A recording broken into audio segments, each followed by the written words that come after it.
Number one అంటారు. అసలైన number one Guru Kashi university.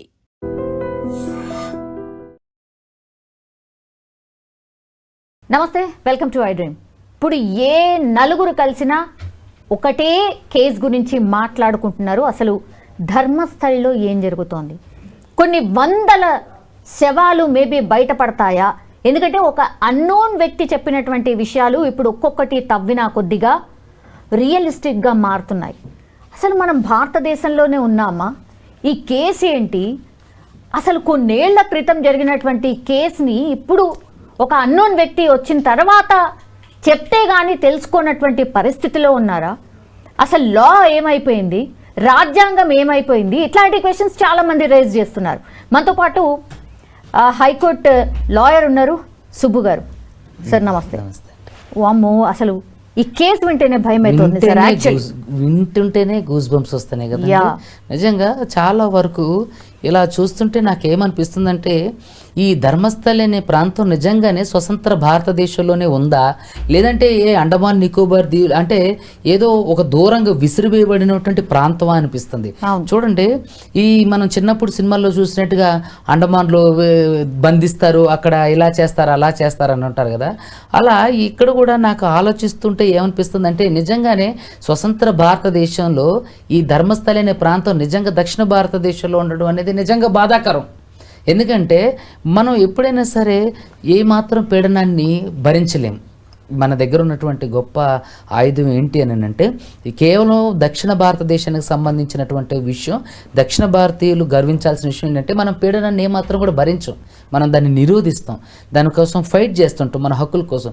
మరి అలాంటిది ఒక రాకీ బాయ్ గట్లా తను కేజీఎఫ్లో తన స్థావరం అంటే కాపాడుకోవడానికి ఎయిర్ స్పేస్ని బ్లాక్ చేసినట్టుగా రాజ్యాంగం వర్తించకుండా అసలు పోలీస్ వ్యవస్థ కానీ న్యాయ వ్యవస్థ కానీ ఎలాంటివి లేకోకుండా ఏ విధంగా అయితే అక్రమంగా ఒక సంస్థానాన్ని స్థాపించిండో అలాగే స్వతంత్ర భారతదేశంలో కాన్స్టిట్యూషన్ నడుస్తున్నటువంటి పోలీస్ వ్యవస్థ, కోర్టులు నడుస్తున్నటువంటి ఇక్కడ ఉంటూ అది ఒక ప్రత్యేకమైనటువంటి అంటే హత్యాకాండకి నేను చూసుకున్నట్లయితే నా జీవితంలో నేను ఎన్నదే కారంచేడు చుండూరు సంఘటనలే. అది చూసుకుంటే దానికంటే ఇది ఇంకా పెద్ద ఘోరంగా ఉంది. మనం చూస్తే ఒక అడ్వకేట్ సార్ కూడా ఒక ఇంటర్వ్యూలో అంటున్నారు 100 ఏళ్లలో అసలు న్యాయ చరిత్రలోనే ఇలాంటి ఒక కేసు చూడలేదని అని అంటున్నారంటే నిజంగా అది ఒళ్ళు గగ్గురు పొడిచేది. చూడండి, ఒక అన్నోన్ పర్సన్ పోలీస్ స్టేషన్కి వెళ్ళి నేను కొన్ని వందల శవాల్ని నా చేతులతో పూడ్చాని తనే స్వయంగా చెప్పి నమ్మరేమో అని అక్కడ తవ్వి ఎముకల్ని తీసి మరి సీల్డ్ కవర్లో పెట్టి ఎంతమంది గురించి అయితే అతను ప్రస్తావించిండో వాళ్ళ పేర్లు కూడా సీల్డ్ కవర్లో సుప్రీంకోర్టు న్యాయవాదులకు ఇచ్చిండు. తర్వాత జడ్జి ముందు ఒప్పుకుండంటే నిజంగా అతని మనసు ఎంత చెల్లించి ఉంటుంది ఆ హత్యల వల్ల. మృగంగా ఉన్నటువంటి ఆ వ్యక్తి మానవత్వంలోకి రావడానికి అంటే అంతటి మనిషిని కూడా కరిగించగలిగిందంటే ఎంత దారుణికాండ అక్కడ జరిగి ఉండాలి చూడండి. నిజంగానే తలుచుకుంటూనే వెన్నులో వణుకు పుడుతుంది. ఇలాంటి కొన్ని మీరు ఇక్కడ చూసుకున్నట్లయితే అక్కడ అన్ని పార్టీలు కూడా అక్కడ ఉన్నటువంటి ఆ గ్యాంగ్ని ఏం చేయలేకపోతుంది అని అంటున్నారు. అక్కడ ఉన్నట్టు ఎగ్జాక్ట్లీ సార్. ఇప్పుడు 1994 నుంచి 2014 వరకు అంటే దాదాపు 10 to 11 years సార్. ఆ పీరియడ్ గురించే ఆయన మాట్లాడుతున్నాడు. అంతకు ముందు కూడా ఉంది, అంతకు ముందు ఉంది, ఇప్పుడు కూడా జరుగుతుంది. మీరు చూస్తే ఆ ధర్మస్థలి అనే అక్కడ ఉన్నటువంటి ఒక సెన్సిటివ్ సంబంధించినటువంటి ఒక ఏమంటారు ఒక మతపరమైనటువంటి పవిత్ర స్థలం అనేది పెట్టుకొని అక్కడికి వెళ్తున్నటువంటి జంటలను కానివ్వండి లేదంటే అందమైన అమ్మాయిలను కానివ్వండి పాడు చేసి చంపేసి రాళ్లతో మోది అక్కడ నుంచి తీసుకెళ్ళి ఆ నదీ పర్వాహక ప్రాంతం ఒడ్డున పాతి పెడితే అక్కడ ఉన్నటువంటి ఏరియాలో ఉన్నటువంటి చాలామంది పీపుల్ అంటే పర్సన్స్ వాష్రూమ్కి బహిర్భూమికి వెళ్ళినప్పుడు పందులు తవ్వి అది నక్కలు అలాంటి కుక్కలు బయటకు లాగి తినేస్తున్నటువంటి కాబట్టి అవి తవ్వి తింటూ కనిపించిన సందర్భాలు ఉన్నాయని ఏడుస్తున్నారంటే నిజంగా ఎన్ని వేల మంది అమ్మాయిలు అక్కడ అంటే మృతి చెంది ఉండొచ్చు చూడండి అక్కడ. కానీ ఇంతవరకు ఇక్కడ మిస్టీరియస్ ఏంటంటే పోలీసులు కూడా అక్కడ కనిపించిన వాళ్ళ గురించి వెతకపోవడం, తల్లిదండ్రులు కూడా అక్కడ కనిపించిన వాళ్ళ గురించి వెతకపోవడం అనేది నిజంగా ఇదొక నాకు ఎట్లంటే ఏదో ఒక ట్రాన్స్లోకి వెళ్ళిపోతున్నట్టుంది. నేను ఏదో ఒక కొత్త ప్రపంచంలో ఉన్నానా అనిపిస్తుంది. తల్లిదండ్రులు కానివ్వండి, పేరెంట్స్ కానివ్వండి, పోలీసులు కూడా ఫైండ్ అవుట్ చేయలేకపోవడం ఏంటంటే అసలు నిజంగా ఇది ఎంత రిడిక్యులస్. అరే ఇంత స్వతంత్ర భారతదేశంలో ఇంత టెక్నాలజీలో ఉన్న మనం కూడా అలాంటి ఒక దాని గురించి ఫైండ్ అవుట్ చేయలేకపోతున్నాం. అంటే ఇక్కడ ఒక వ్యవస్థ నడిపిస్తుందా, ఒక వ్యక్తి నడిపిస్తుందా, లేదంటే కొంతమంది గ్రూపుగా నడిపిస్తున్నారా? నడిపించినప్పటికీ కూడా ఇంత హత్యాకాండ, ఇంత మారణ హోమం, ఇంతమంది అమ్మాయిల చావులు, తర్వాత ఆడపిల్లల చావులు జరిగి స్కూల్కి వెళ్ళే పిల్లలు కూడా అత్యంత దారుణంగా రేప్ చేసి చంపి పూడ్చిపెడుతున్నారంటే ఇది ఎవరి పని? ప్రభుత్వాలకు తెలియదు అంటారా? అంటే గత ప్రభుత్వాలకు కానివ్వండి, ఇప్పుడున్న ప్రభుత్వాలకు కానివ్వండి తెలీదా? మరి తెలిసినప్పుడు వీళ్ళు ఎందుకని ఊరుకుంటున్నారు? అరే ఈరోజు పిక్ పాకెట్ గాడు ఒక చిన్న దొంగతనం చేస్తేనే వాడి మీద 4-5 రకాల కేసులు పెట్టి పోలీస్ స్టేషన్లో పిచ్చకొట్టుడు కొట్టి వాడి చేత ఒప్పించి వాడికి శిక్ష పడేటట్టు చేస్తున్నటువంటి ఈ రోజులలో అంతమంది 100 మంది అమ్మాయిలు మీరు చూస్తున్నట్లయితే గౌరీ లంకేష్ గారి హత్యకి కూడా ఇది కారణం అంట. జర్నలిస్టులను కూడా చంపేశారు జస్ట్ ఈ వార్త రాసినందుకు. ఎగ్జాక్ట్లీ. ఇక్కడ వాళ్ళ పేర్లు రాయడానికి కూడా భయపడుతున్నారు. కొంతమంది జర్నలిస్టులు ఎంతో మందిని చంపి అక్కడే పూడ్చిన సందర్భాలు కూడా ఉన్నాయి. కాబట్టి అక్కడ అసలు ఆ న్యూస్ గురించి రాయడానికి కూడా స్థానిక జర్నలిస్టులు భయపడిన స్థితికి వచ్చారంటే చూడండి, నిజంగా అసలు మనం ఎక్కడున్నామా? సార్ ఇంత పెద్ద వ్యవస్థని మేనేజ్ చేయడము చిన్న చిత్తగా అయితే కాదు. ఇది ఖచ్చితంగా మీరు అన్నట్టుగా ఇంత పెద్ద వ్యవస్థని, అంటే ఒక భారత ప్రభుత్వాన్ని మేనేజ్ చేయగలిగి, లేదంటే స్టేట్లో ఉన్న ప్రభుత్వాలు ఉన్నప్పటికీ కూడా భారత ప్రభుత్వం మేనేజ్ చేయడం అంటే ఇట్స్ నాట్ ఈజీ. ఇంటెలిజెన్స్ వ్యవస్థ అనేది ఉంటుంది కదా. ఇప్పుడు సరే ఇక్కడ డిపార్ట్మెంట్ హోమ్ డిపార్ట్మెంట్ కూడా తెలియకుండా ఉంటుందా? ఎంత మిస్టీరియస్ సార్. ధర్మస్థలి అనే ప్లేసే మిస్ అయిపోయిందా? అంతే కదా. చూడండి ఇక్కడ నిజంగా ఇక అది ధర్మస్థలి ఎందుకైతుంది? అది కర్మస్థలి అనే పిలవాలి. నిజంగా అక్కడికి వెళ్ళినవాడు కర్మనే అనుకోవాలి. అంటే ఒక పుణ్యక్షేత్రాన్ని విజిట్ చేయడానికి వెళ్ళినటువంటి ఆడపిల్లల మీద, యువతుల మీద, అదేవిధంగా స్త్రీల మీద ఇలాంటి దారుణాలకు ఒడిగడుతున్నారు అని అంటే మరి అక్కడ అదే కాదు, మీరు చూసుకున్నట్లయితే అక్కడ రాజకీయ కోణాలకు సంబంధించి, ఆర్థిక నేరాలకు సంబంధించి, తర్వాత ల్యాండ్ లార్డ్కి సంబంధించి, అదేవిధంగా అంటే చీకటి కోణంలో ఉన్నటువంటి ల్యాండ్ లార్డ్స్ కానివ్వండి, రకరకాలటువంటి అంటే డ్రగ్స్ మాఫియా దగ్గర నుంచి అందరూ అక్కడే ఉన్నారు అన్ని illegal activities care of address Dharmasthali అని చెప్పి అక్కడ ఉన్న ప్రజలు అంటున్నారు. అయినప్పటికీ కూడా మరి ప్రభుత్వాలు కానివ్వండి, లేదంటే హోమ్ డిపార్ట్మెంట్, ఈవెన్ ఆర్మీకి కూడా ఇలాంటి విషయాలు తెలియవా అని చెప్పేసి ఒక క్వశ్చన్ మార్క్. నిజంగా ఇది మనం విచారించాల్సిన అంశం. నిజంగా చరిత్రలో ఇవి చీకటి రోజులని మనం చెప్పాలి. ఒక్క FIR, not even single FIR లేదు. 450 మంది మిస్సింగ్ కేసులకు సంబంధించి ఫైల్ అయినాయి సార్. మిస్సింగ్ కేసెస్ అంటే కొంత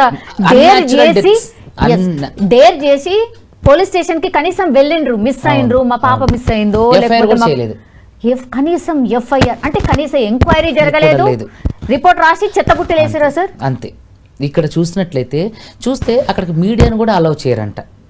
అక్కడ పోలీస్ స్టేషన్ పరిధిలోకి కానివ్వండి, ఆ ఏరియాకి మీడియా వాళ్ళని కూడా అలౌ చేయరట. కొంతమంది యూట్యూబర్ల ద్వారా అక్కడ ఉన్నటువంటి ఆ ప్లేస్కి సంబంధించినటువంటి బయటికి రావడం జరిగింది. నిజంగా అలాంటి ఈ సందర్భం చరిత్రలో చీకటి రోజులుగా చెప్పుకోవాలి అని అంటే ఖచ్చితంగా ఈ రోజులు మనం చీకటి రోజులుగా చెప్పుకోవచ్చు. అంటే ఎంతమంది ఆర్తనాదాలు, ఎంతమంది అర్ధాంతరంగా వాళ్ళ తనువును చాలించి, ఎంతమంది మానసిక క్షోభతో వాళ్ళు పెడుతున్నటువంటి టార్చర్ను అనుభవించి, ఎంతమంది కాళ్ళు చేతులు విరిచేసి రేప్ చేసి చిన్నపిల్లల్ని ఇంత చిత్రవధ చేశానంటే నిజంగా మనం ఒక రాకాశి ప్రపంచంలో ఉన్నాం అన్నంత అంటే భయం కలుగుతుంది. నిజంగా అంత జరుగుతున్నప్పటికీ ప్రభుత్వాలు ఇప్పటికీ ఏం చేస్తున్నాయి? ఇప్పుడు అక్కడ జరుగుతున్నటువంటి వ్యక్తుల పేర్లు ఖచ్చితంగా ప్రభుత్వానికి అయితే తెలిసే ఉంటాయి కదా. ఆయన రాసిచ్చాడు అని చెప్తున్నారు. ఎవరైతే ఇప్పుడు అన్నోన్ పర్సన్ ఉన్నాడో, అవును, సీల్డ్ కవర్ లో రాసిచ్చారు. సుప్రీం కోర్టు జడ్జికి ఇప్పుడు రాసిచ్చిండు సార్. ఆ పేర్లు బయటకు వస్తాయా? ఖచ్చితంగా రావాలని నేను కోరుకుంటున్నా. సుప్రీంకోర్టు వరకు ఇవి వెళ్ళి అంటే నాకు తెలిసినంత వరకు ఖచ్చితంగా న్యాయ వ్యవస్థ దీనిపైన కఠినమైనటువంటి నిర్ణయమే తీసుకుంటుంది. ఎందుకంటే మీరు చూసుకున్నట్లయితే అంటే ప్రీవియస్లో మనం చూస్తే చరిత్రలో ప్రభుత్వాలు తప్పు చేసి ఉంటే ఏమో కానీ కోర్టులు ఎప్పుడూ తప్పు చేయలేదు. సో ప్రభుత్వ వ్యవస్థల మీద నమ్మకం లేనప్పుడే ప్రజలు కోర్టును కూడా ఆశ్రయిస్తుంటారు. కాబట్టి బిహాండ్ గవర్నమెంట్ ఇవి వర్క్ చేస్తాయి. కాబట్టి ఖచ్చితంగా ఈ ధర్మస్థలి గురించి ఖచ్చితంగా ఒక ఫుల్ స్టాప్ అనేది రావాలి. ధర్మస్థలిలో ఈ జరుగుతున్నటువంటి కీచక పర్వాలు ఎవరైతే చేస్తున్నారో వాళ్ళు చట్టపరంగా కఠినంగా శిక్షించబడాలి. అసలు ఇలాంటి ధర్మస్థలి ఇన్సిడెంట్ మరొకటి జరగకూడదు అనే విధంగా వాళ్ళు యాక్షన్ తీసుకోవాలి. నిజంగా అక్కడ ఉన్నటువంటి అమ్మాయిలు కానివ్వండి, లేదంటే వాళ్ళ పేరెంట్స్ వాళ్ళని కోల్పోయిన పేరెంట్స్ ఎంత మానసిక క్షోభపడి ఉంటారు. అరే నేను ఇందాక అన్నట్టుగా ఒక పిక్ పాకెటర్కే కఠినమైన చట్టాలు అమలు చేస్తాం.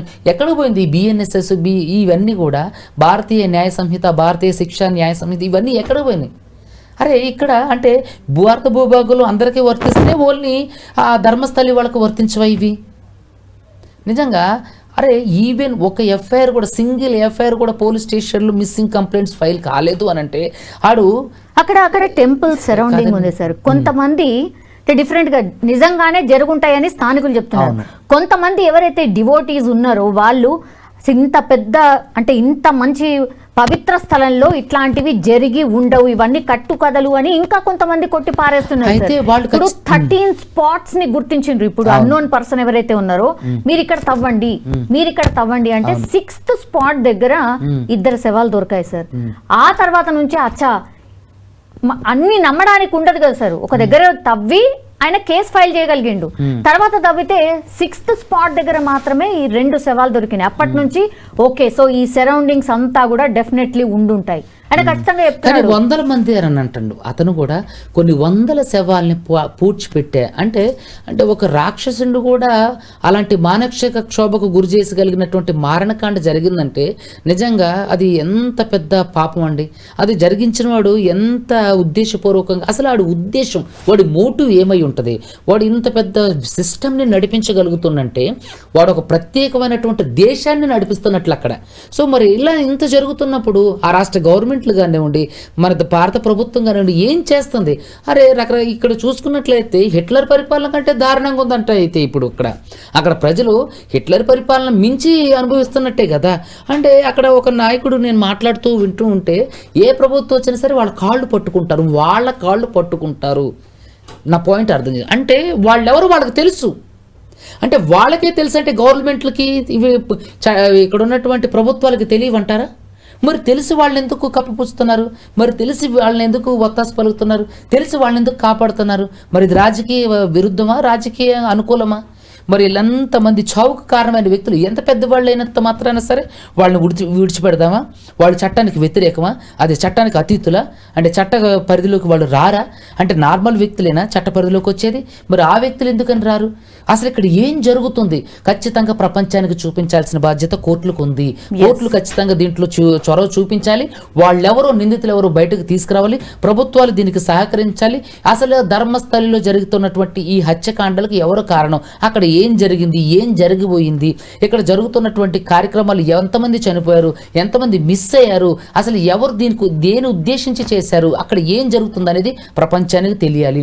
అప్పుడు మాత్రమే ఖచ్చితంగా ఒక నిర్దిష్టమైనటువంటి కంక్లూజన్కి మనం రాగలం. ఖచ్చితంగా మనందరం కూడా దాన్నే కోరుకుందాం. ధర్మస్థలిలో జరుగుతున్నటువంటి ఇటువంటి మారణకాండకి సంబంధించినటువంటి ప్రతి అంశాన్ని కూడా కోర్టులు ఖచ్చితంగా ప్రభుత్వాలు చొరవ తీసుకొని మనుషులకు తెలియజేయాలి. అక్కడ ఎవరైతే ఇటువంటి మారణకాండకు పాల్పడిన వాళ్ళు ఉన్నారో, అరే ఒక కారం చేడు చుండూరు సంఘటన జరిగినప్పుడే అట్రాసిటీ నిరోధక చట్టాన్ని తీసుకొచ్చినప్పుడు మరి ఒక ధర్మస్థలిలో ఇంత పెద్ద అసలు ప్రపంచంలోనే జరుగుండదు ఇలాంటి ఒక సంఘటన. మరి ఇంతటి చీకటి రోజులు జరుగుతున్నప్పుడు కూడా ఖచ్చితంగా ఒక చట్టాన్ని తీసుకురావాలి. ధర్మస్థలిని కాపాడి అక్కడ ఉన్నటువంటి ఏదైతే నమ్మకంతో ఉన్నటువంటి గుడికి సంబంధించినటువంటి ఆనవాళ్ళునే ఖచ్చితంగా ఆ గుడిని పునరుద్ధరించాలి. ఇటువంటి కీచక పర్వాలు జరుగుతున్నటువంటి ధర్మస్థలి గురించి ఖచ్చితంగా అందరూ, మన ఒక్కళ్ళమే కాదు, భారతదేశంలో వాళ్ళందరూ కూడా ముక్త కంఠంతో దాన్ని ఖండించాలి. అక్కడ ఏం జరుగుతుంది అనేది ప్రపంచానికి తెలియజేయాలి. Thank you so much. నిజంగా ప్రస్తుతం ఉన్నటువంటి సమాజం దేనికి ప్రయారిటీ ఇస్తుంది? ఆర్థిక సంబంధాల చుట్టూ మాత్రమే తిరుగుతుంది. మళ్ళీ ఎన్నికలంగానే చాలా విరక్తి కలుగుతాను. మంచి అనిపిస్తుంది కదా, లేడీస్ కూడా ఛాలెంజింగ్ జాబ్స్ చేసినప్పుడు చాలా బాగుంటది. ఫుడ్ డెలివరీ ఇవ్వటానికి వెళ్ళినటువంటి డెలివరీ బాయ్ అనిల్ పై